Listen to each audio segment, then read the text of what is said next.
Hello my lovelies, how you all doing? I hope you're keeping well and staying crafty. I'm coming on with day 30 of the DIY CAD 2024 challenge. I'll leave the link in the description box to it.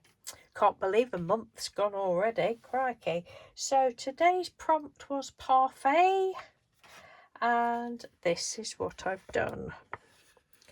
The background is a piece of photo card actually that don't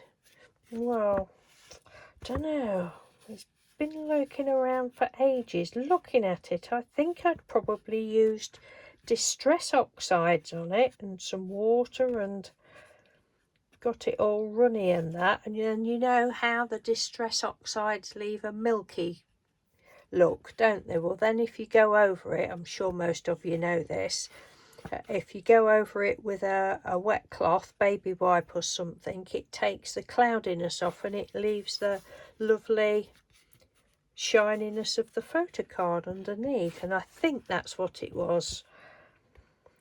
I really should write on the back of things, but when you get in a painty mood you do so many things, don't you, and then it would take forever writing on the back of all of them. Anyway, so that's what the background is, and I thought I'd got another image, another piece of background paper in mind. I thought that'll be perfect for this, and it was with alcohol inks, and it was like orange and pink, and I did it a few years ago and I'm pretty sure I haven't used it, but I couldn't find it.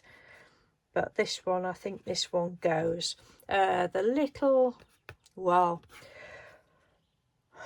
I did put in Parfait, but to me the Knickerbocker Glories, I don't really, Parfait is a bit of a posh word for me, but I'm assuming it's some sort of Knickerbocker Glory type thing put in, and I put that in the Canva search bar, in the graphics search bar. It's not, I haven't generated them with AI, it was just in the graphics bar for the little Sundays or whatever you like to call them.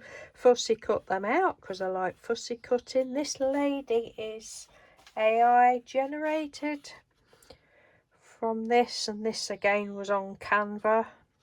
I showed you some similar to this the other day, but this was at another papers. Most of them have got like surprised looks on their faces. And I just thought that lady was like, oh God, I'm so spoilt for choice.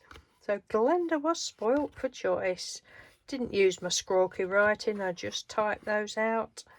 Went round the edge with I think it was actually a Tim Holtz crayon, I think, just because that's what this was like 2 o'clock this morning, just because I'd got it at the side of the bed, as you do with your craft supplies.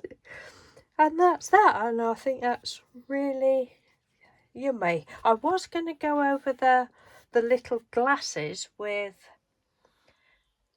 some of the Nouveau crystal glaze, but I haven't done yet, so whether I will or not I don't know, but I just thought that would like bring a bit of realness to it.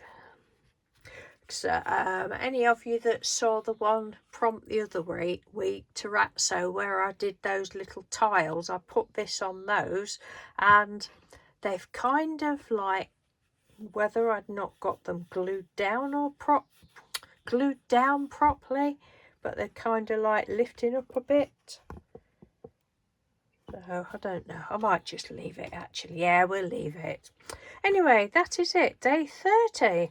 So thank you very much for watching. Take care, and I will speak to you soon. Bye.